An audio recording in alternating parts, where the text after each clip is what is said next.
7 अक्टूबर 2023 सुबह के 6:30 बजे इज़राइल की धरती पर रॉकेट अटैक गाज़ा पट्टी की ओर से किया जाता है और उसके बाद में इज़राइल के द्वारा एयर स्ट्राइक्स के माध्यम से लगातार गाज़ा पट्टी पर बमबारी की जाती है।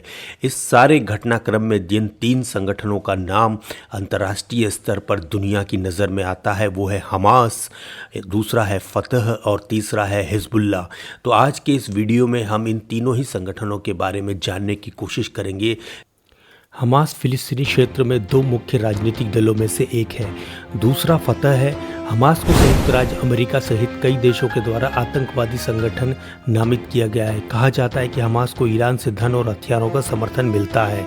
हमास इजराइल को मान्यता नहीं देता है और फिलिस्तीनियों को इजरायली कब्जे से मुक्त कराने का आंदोलन होने का दावा करता है। इसका नेतृत्व वर्तमान में इस्माइल हनीयह कर रहा है और यह इजराइल पर हमलों के पीछे भी रहा है। फतह है, जिसका पूरा नाम फिलिस्तीनी राष्ट्रीय मुक्ति आंदोलन है। इसकी स्थापना 1959 में यासिर अराफात, खलील अल वज़ीर जिसे कि अबू जिहाद के नाम से भी जाना जाता है और अन्य फिलिस्तीनी नेताओं ने की थी।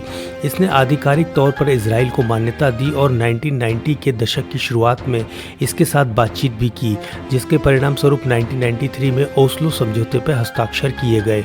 फतह 1960 और 1917 के दशक में इजरायली सेना के खिलाफ सशस्त्र संघर्ष और गुरिल्ला युद्ध में शामिल था, जिसमें हाई प्रोफाइल 1972 म्यूनिख ओलंपिक हमला भी शामिल था। लेकिन समय के साथ फतह ने अपना ध्यान फिलिस्तीनी राज्य का दर्जा प्राप्त कराने के लिए इजराइल के साथ कूटनीतिक और बातचीत की ओर स्थानांतरित कर दिया। हिजबुल्लाह लेबनान में स्थित एक शिया इस्लामिक आतंकवादी और राजनीतिक संगठन है। हिजबुल्लाह फिलिस्तीनी आतंकवादी समूह का समर्थन करता है और इजराइल के साथ कई संघर्षों में शामिल रहा है।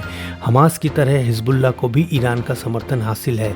हिजबुल्लाह एक भारी हथियारों से लैस उग्रवादी समूह है और मध्य पूर्व में पश्चिमी प्रभाव का मुकाबला करने की कोशिश में निरंतर आतंकवादी घटनाओं को अंजाम देता रहता है।